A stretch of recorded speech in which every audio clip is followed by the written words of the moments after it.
Look, first of all, you have to understand our region. Mm-hmm. Always there is tension. Yeah. Always you will find there is a conflict. And you have to understand that the conflict that you see today is not the conflict that you will see after a month or after a year.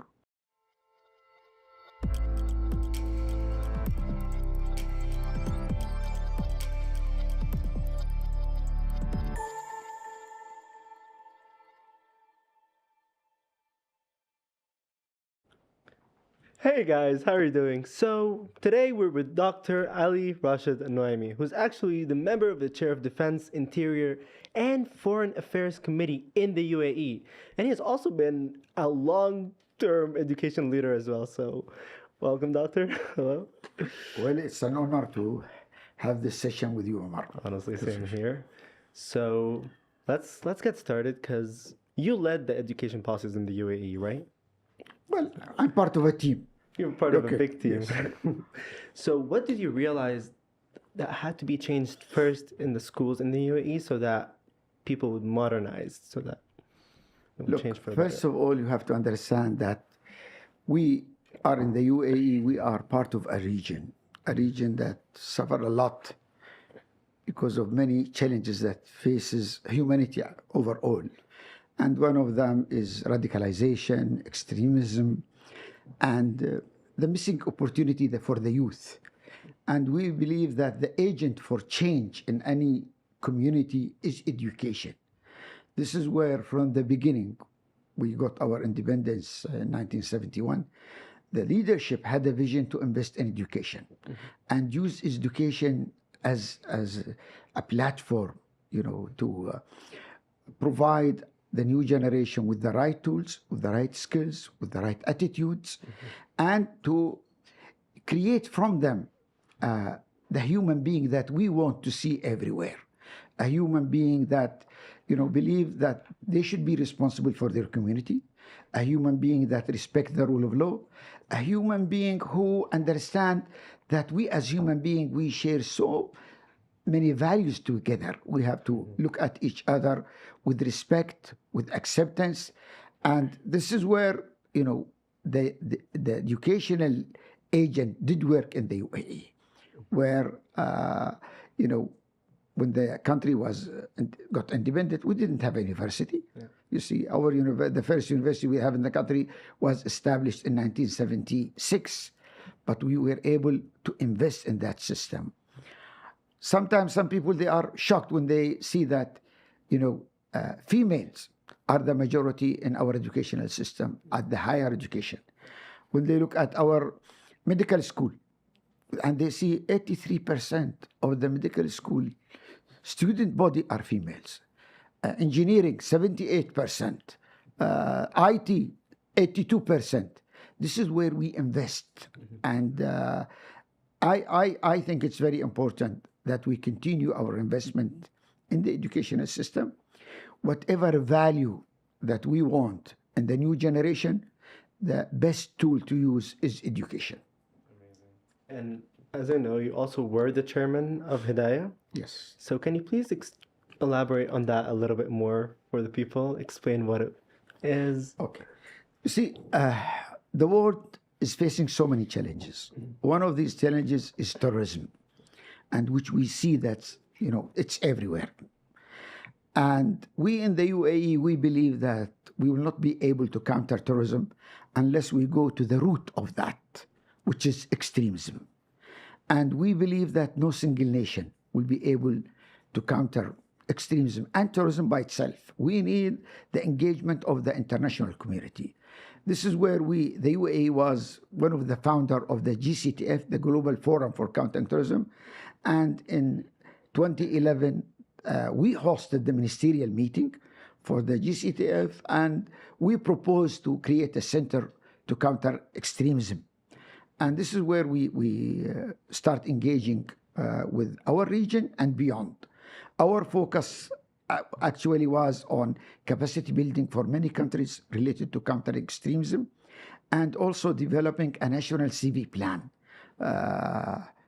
We work in Africa, Central Asia, Southeast Asia, and Europe, and we believe that it's a common responsibility. You have to understand this, that terrorism is a threat to all of us. And it's a cross-border. And we see many challenges coming from those who use religion as an ideology to serve their political agenda by focusing on using violence against civilian. And this is where Hidayah were able to play a role. When ISIS also started in Iraq and Syria, we had a role to play, especially with those, the family of the terrorist fighter, when they returned to their country, and some of the fighters also, the terrorist fighters.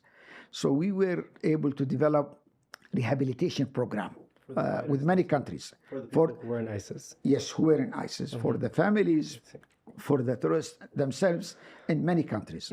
And this is a gap that we had to engage in because we saw that no one is interested to do so. But we did, and we did a great job. We have program in many countries, especially in, for example, Tunisia, in Morocco, in Indonesia, Central Asia, with Iraq also.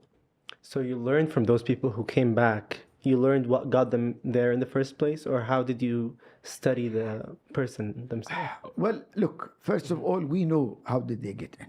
You know, Yes, it's you know, the idea that those people, you know, especially most of them are youth, their mind and heart was hijacked by using Islam, you see, to approach them, to hijack their mind and heart and use them to serve the political agenda of what their aim to create the caliphate again. This is why Abu Bakr al-Baghdadi, the first thing he did when he was in Al-Mosul, he went to that mosque and announced that he created the caliphate. So they use verses of Quran, saying of the Prophet, you know, to hijack the mind and the heart of the people. And this is where you need to engage faith leaders to explain to them that this is not Islam. Religion has nothing to do with terrorism, you see, and to correct, you know, the way that they understand the religion. And, you know, we were very successful in engaging all the stakeholders, getting faith leaders, getting public figures, getting psychologists, getting relatives, you know, to try to rehabilitate those who went through that process of being a terrorist. I see. And as you know, there are a lot of tensions that are happening in Yemen, maybe because of terrorists, as you mentioned, or maybe because of political issues. And as you know, there are a lot of tensions right now with Saudi Arabia. So where do you see those tensions leading to in the next year or two? Okay. Look, first of all, you have to understand our region. Always there is tension. Always you will find there is a conflict. And you have to understand that the conflict that you see today is not the conflict that you will see after a month or after a year. Our region has been suffering. We used to talk about Gaza. Later on, we talk about Sudan. We talked about Yemen. We talked about the Sahel. We talked about Horn of Africa. We talked about Syria. We talked about Iran, Afghanistan. This is the region. You have to adopt and understand that region. The challenge is this: how to create your own path through a region of conflict. You see, where you will be able to create stability, prosperity for the people, for everyone. This is where we in the UAE we were very successful in creating a model different than the rest of the region, a model that very diverse. You have to know that we in the UAE, we as Emirati, we are almost 15% of the population. 85 are expat. And these 85, they belong to more than 200 nationality. All religion in the world, you will see them in the UAE.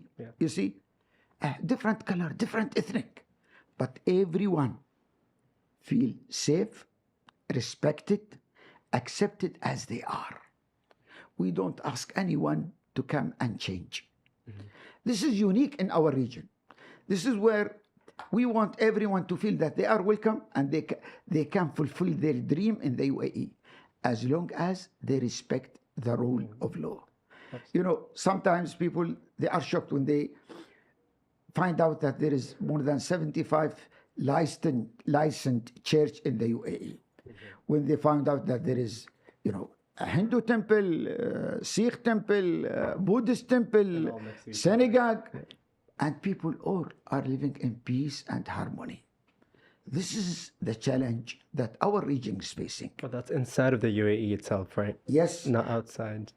But issue is, I wanted to ask you, because a lot of people online are saying, well, the UAE is causing maybe stability inside, but instability outside. Okay. Right. Look, in Yemen, for example, we were in Yemen with two missions. The first mission, that was the call from our Saudi neighbor, which we joined them. We fought on two fronts, in the southern Yemen and also on the Saudi border. Our forces there were to protect the Saudi. We left in 2019. This is the mission that we used to do with the Saudi. The second mission, which we left last December, was a mission with the United States, with France, UK, sometimes NATO participate, and the Saudi. But it's led by the United States. For what? To fight Al-Qaeda and ISIS. Our forces were on the ground fighting Al-Qaeda, as we did in Somalia. The American, the British are there, but mostly the American using their drone and their intelligence. But the actual forces on the ground going after Al-Qaeda was the Emirati, the UAE. Now we are out, okay. But what we left in Yemen? We left all the power stations in southern Yemen are built by the UAE. All the schools, which is running, are built by the UAE. In the south. In the south. You see, the humanitarian aid, you know, since we went to Yemen, we invested more than $7 billion in southern Yemen and in some area in northern Yemen. This is what we left. We developed the airport in many areas. We developed the ports. We didn't run them. We gave it to the Yemeni. This is what we left in Yemen. So basically you left it to the RSF forces, or who did you leave it to? Well, we left it because the Saudi asked us to leave. And we didn't want to get into a conflict that we see will not serve the UAE interest, will not serve the Yemeni interest, will not serve the Saudi interest, and will not serve the region. So when they asked us to leave within 24 hours, we said yes. And we left. Now, what you see on social media, this is coming from the Saudi. The question should be asked to the Saudi. What did the Emirati do? We want evidence. You know, we don't want this propaganda on the social media. We, as an Emirati, we feel that we are responsible to share our success in the development of our country with others. This is why you will see us now in Africa. We are the major investor, and we are the major humanitarian aid provider in Africa. We are number one, and in many areas. So the issue of Yemen for us now, it's a history. But the Yemenis, they know what kind of legacy that the UAE did leave in Yemen. Okay. So if you ask someone in Yemen, but what about then Sudan? Because the same thing they're accusing you, or accusing the UAE of. Look, I believe if something happened on the moon, they will say it's something bad, not good. Yeah. If something bad happened in the moon, they will say it's the UAE. Look, we have an enemy of success. We believe these are an enemy of humanity. We were able to create a model where people from all over the world, regardless of their religion, nationality, ethnic, can live in peace and harmony. We were able to create a hub for human beings to come and live together with their differences, to respect each other. That's a challenge for those who believe in an ideology that divide us, and I mean the Muslim Brotherhood. So all what you see, these attacks coming against the UAE, the source of that, it's the same source. It was in 2011, 2012, regardless of what's happening in the region, they always will accuse the UAE. Take Gaza as an example, okay? Gaza is a good example. When you look at the good side, we are the major humanitarian provider for Gaza people. We provided almost 47% of all the humanitarian aid that the people in Gaza got. We have 2 hospitals. We built 6 major bakery, in Gaza. We did the water. The aid that we provide for Gaza people, no one did. Okay? We have more than 3,000 cancer patients treated in the UAE now from Gaza. We did all of that. But what you hear from the same group, that we are participating in the Israeli airstrike in Gaza. You see, what they reflect actually, that they see the threat of this model expanding in the region, that there will be no opportunity for them to promote their ideology. So it's an ideology fight. So the challenge in Sudan actually started not from now, started since independence, from the army. Whenever there was a civilian government, there is a coup from the army to destroy it and take power again. Now we are part of the group, United States, Egypt, Saudi Arabia. And from the beginning, we insisted that both sides are part of the problem. They are not part of the solution. And we should keep them away and invest in a civilian government. This is now what the United States is taking a lead in. This is what we believe is coming in the next month. And this is where we believe we have to invest. Put this on the side. When it comes to the Sudan issue, we are number 2 in providing the humanitarian aid for the Sudanese after the United States. We built 2 refugees camps. We built many hospitals. The humanitarian aid that goes through the United Nations, most of it come from the UAE. But that you will not see it on these social media account and media platform that belong to the Muslim Brotherhood. Well, it was great hearing your point of view, and just because of the time, we have to wrap up. We have to finish up. But as you know, so you're saying that basically any attacks against the UAE is propaganda, and the UAE is actually trying to help rather than fight. I urge everyone is to come and visit the UAE. See it by self. Seeing is believing.